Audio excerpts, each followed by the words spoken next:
नमस्कार. आज आपण 11व्या श्लोकाचा अर्थ जाणून घेणार आहोत. श्लोक 11.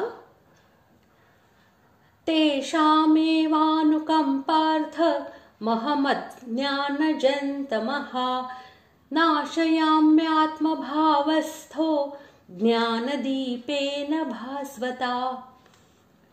श्लोकाचा अर्थ: हे अर्जुना, त्यांच्यावर कृपा करण्यासाठी त्यांच्या अंतःकरणात असलेला मी स्वतःच त्यांच्या अज्ञानाने उत्पन्न झालेला अंधकार प्रकाशमय तत्वज्ञान रूप दिव्याने नाहीसा करतो. त्या भक्तांवर अनुग्रह करण्यासाठी मी स्वतःच त्यांचा अज्ञानजनित अंधकार नाश करून टाकतो. या म्हणण्याने भगवंतांनी असे दाखविले आहे की आपल्या भक्तांवर अनुग्रह करण्यासाठी मी स्वतःच त्यांचा अज्ञानजनित अंधकार नाश करतो. त्यासाठी त्यांना दुसरा कोणता उपाय करावा लागत नाही.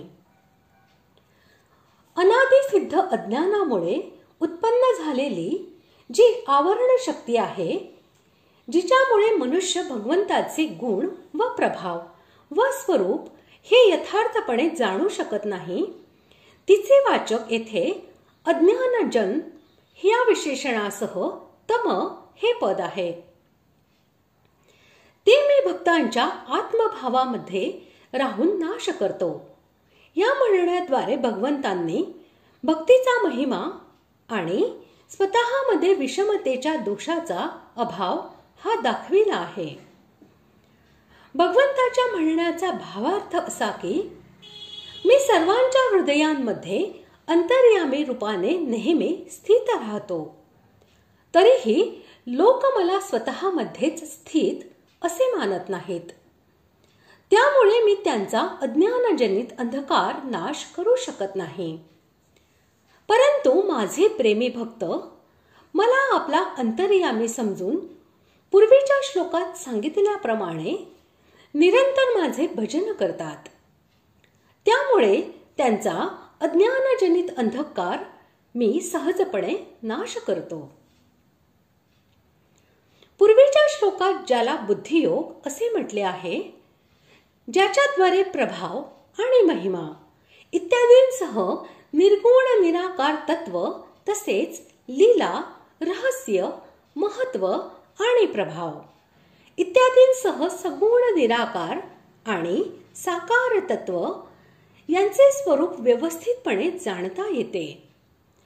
7व्या व 9व्या अध्यायामध्ये विज्ञानसहित ज्ञान या नावाने जे सांगितले आहे, अशा संशय, विपर्यय इत्यादी दोषांनी रहित दिव्य बोधाचे वाचक येथे भास्वता या विशेषणासह ज्ञानदीपेन हे पद आहे.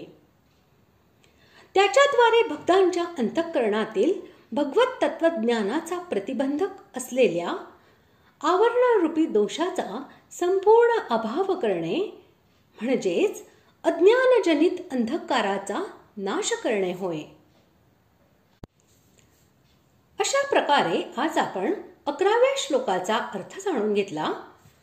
पुढील भागात आपण 12व्या व 13व्या श्लोकांचा एकत्रित अर्थ जाणून घेणार आहोत. धन्यवाद.